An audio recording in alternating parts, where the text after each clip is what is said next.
मैं डॉक्टर शिखा अग्रवाल, सहाचार्य, राजकीय महाविद्यालय सुजानगढ़, राजनीति विज्ञान के बीए पार्ट 1 के सभी विद्यार्थियों का आज की इस क्लास में स्वागत है। इस बार हम लोग क्लासरूम टीचिंग के स्थान पर इस प्रकार से वीडियोस के माध्यम से, पीडीएफ के माध्यम से अध्ययन करेंगे। जैसा कि आप सभी को मालूम है कि कोरोना के कारण या कोविड-19 के कारण इस बार हम लोग क्लासरूम में अध्ययन नहीं कर रहे और हम लोग इस तरह से इस नई तकनीक के माध्यम से अध्ययन करेंगे। आज मैं आपको राजनीति विज्ञान में क्या अध्ययन का तरीका है और क्या ये दृष्टिकोण है, राजनीति विज्ञान में हम क्या पढ़ते हैं और क्या इसका विषय क्षेत्र है, क्या इसकी अध्ययन पद्धति है, इसके बारे में हम लोग अपनी पढ़ाई शुरू करेंगे। ये हमारी पहली क्लास है और इस क्लास में हम लोग ये जानने का प्रयास करेंगे कि राजनीति विज्ञान का जो परंपरागत क्षेत्र था और उससे आगे आधुनिक दृष्टिकोण कैसे आता है। तो सबसे पहले हम लोग इसमें राजनीति विज्ञान को जानने का प्रयास करेंगे। राजनीति विज्ञान जो विषय है ये बहुत लंबे समय से चला रहा है। हम इसे प्रारंभ में राजनीति शास्त्र भी कहते थे, राजनीतिक दर्शन भी कहते थे। यूनानियों को इसका प्रारंभ करने का श्रेय दिया जाता है, यानी यूनानी इसके जनक माने जाते हैं। प्लेटो ने इसे आदर्शवाद दिया तो अरस्तू ने इसे बुद्धिवाद दिया। ज्ञान की दो शाखाएं थी ये जिनकी व्याख्या की गई और धीरे धीरे हम इसमें देखते हैं कि प्लेटो का जो उन्नत आदर्शवाद था और अरस्तू की जो वैज्ञानिक क्रमबद्धता थी राजनीतिक सिद्धांत के रचना करने वालों को लगभग प्रेरित करती रही लंबे समय तक। विभिन्न समयों में सिद्धांत वेदताओं और जो विश्लेषक थे, जो चिंतक थे, उनमें अध्ययन की परंपराएं बदलती रहीं और उसके आधार पर राजनीति विज्ञान के दो रूप उभर करके हमारे सामने आते हैं। पहला है परंपरावादी राजनीति विज्ञान और दूसरा है आधुनिक राजनीति विज्ञान। परंपरावादी राजनीति विज्ञान जो है ये मुख्य रूप से मानकात्मक या आदर्शात्मक रहा और दूसरा जो था वो था व्यवहारवादी या अनुभव आधारित। प्रारंभिक जो राजनीति विज्ञान का स्वरूप था उसमें दर्शन, नैतिकता, आध्यात्म को बहुत महत्व दिया गया था, लेकिन बाद में आने वाले काल में व्यवहारवाद को मान्यता दी गई और राजनीति विज्ञान को वैज्ञानिक बनाने का प्रयास किया गया। इस आधार पर हम लोग इसका अध्ययन करेंगे। सबसे पहले हम इसमें देखेंगे परंपरावादी दृष्टिकोण क्या कहता है।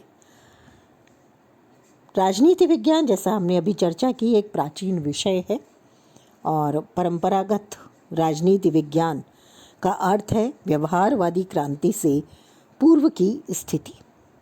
ये जो परंपरागत दृष्टिकोण था ये तात्कालिक जो विचारक थे राजनीति विज्ञान के, उनके व्यक्तित्व और दृष्टिकोण से बहुत ज़्यादा प्रभावित था।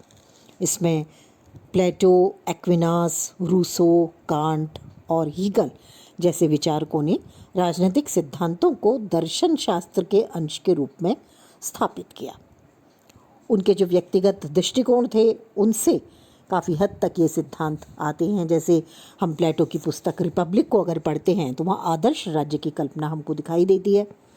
यदि हम मध्य युग में आते हैं तो राज्य की सत्ता जो है वो राजाओं की सत्ता के ऊपर ईश्वर को ज़्यादा महत्व दिया गया, जिसमें हम लोग ही काफ़ी हद तक जो ऑगस्टाइन थे, संत ऑगस्टाइन थे, उनको देखते हैं।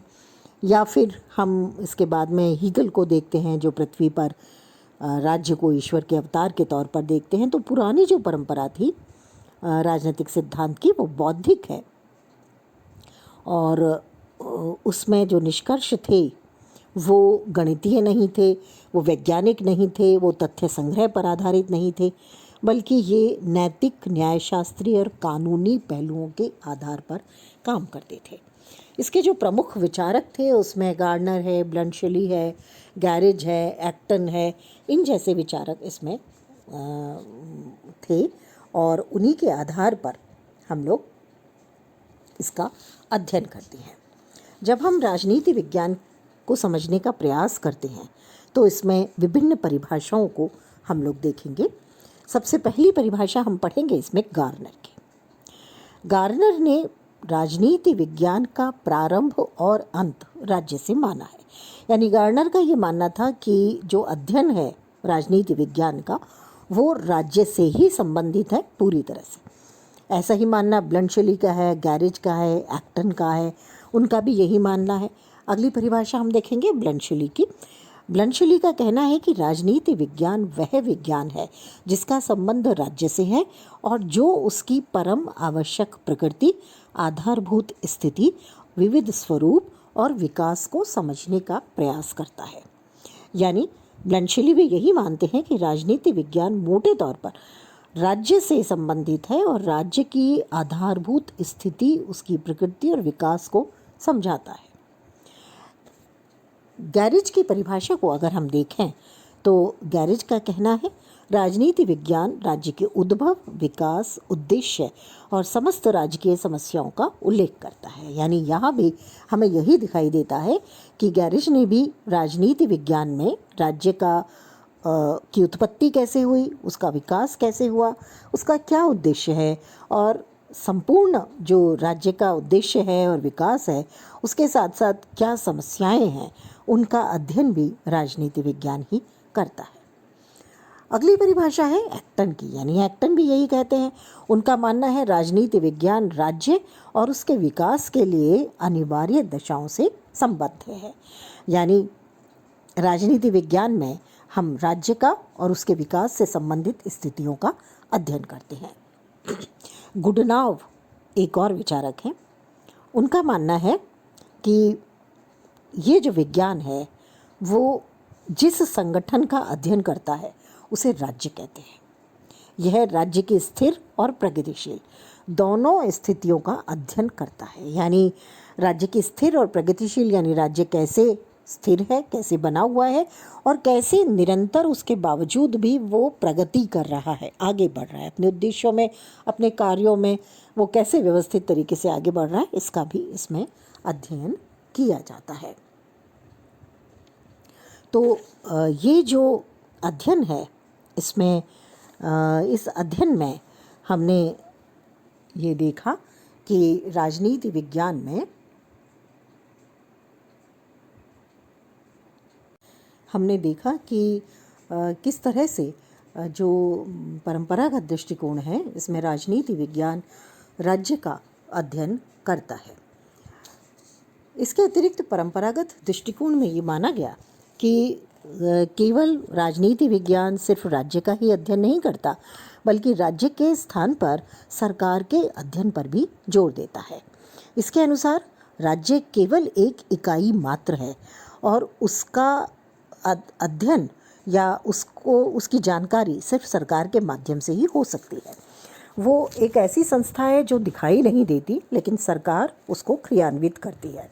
इसमें भी हम विभिन्न प्रकार की परिभाषाओं को देखेंगे जिसमें आते हैं जॉन सीले, लीकॉक आदि, जो ये मानते हैं कि सरकार के अध्ययन में ही राज्य का अध्ययन अंतर्निहित है। यानी इनका मानना है कि राज्य का अध्ययन सरकार के अध्ययन के बिना नहीं किया जा सकता। जेम्स के अनुसार राजनीति विज्ञान राज्य का अध्ययन है तथापि राज्य में सरकार भी अंतर्निहित है। जेम्स का ये मानना है कि राज्य में ही सरकार अंतर्निहित है, इसलिए जब हम राज्य का अध्ययन करते हैं तो वो निश्चित रूप से सरकार का अध्ययन है, क्योंकि सरकार ही कार्य करती है, सरकार के ही अंग होते हैं विभिन्न, और सरकार ही जो भी नीतियाँ बनाई जाती हैं वो स्वयं बनाती है और उसे क्रियान्वित करवाती है। अगली परिभाषा है लीकॉक की। यानी लीकॉक के अनुसार राजनीति विज्ञान सरकार से संबंधित विधा है। लीकॉक का मानना है कि राजनीति विज्ञान में को अगर हम परिभाषित करें तो वो सरकार से संबंधित है, क्योंकि सरकार ही राज्य का मूर्त रूप है। सीले के अनुसार यदि हम देखें तो सीले का मानना है कि राजनीति विज्ञान के अंतर्गत शासन व्यवस्था का उसी प्रकार अनुशीलन किया जाता है जिस प्रकार अर्थशास्त्र में धन का, प्राणी शास्त्र में जीव का, बीज गणित में अंकों का एवं रेखा गणित में स्थान तथा दूरी का। यानी सीले भी इसी बात को स्पष्ट करते हैं कि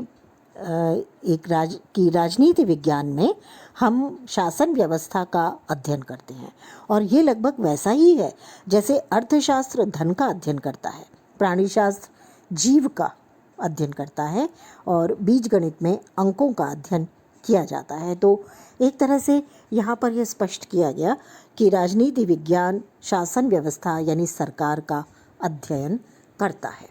तो परंपरागत दृष्टिकोण में हम लोगों ने ये दो तरीक़ों से परिभाषाओं को पढ़ा, जिसमें पहला जो हिस्सा था वो सिर्फ राज्य से संबंधित था, यानी जो परिभाषाएं हमने देखी वो गार्नर की जैसी थी, उसने प्रारंभ और अंत राज्य से बताया। दूसरी परिभाषा हमने ब्लंशली की देखी, उसने भी यही कहा कि राज्य से संबंधित से संबंधित है और उसके विविध रूप और विकास को समझने का प्रयास करता है। वहीं एक्टन ने कहा कि ये राज्य और उसके विकास से संबंधित दशाओं से संबद्ध है।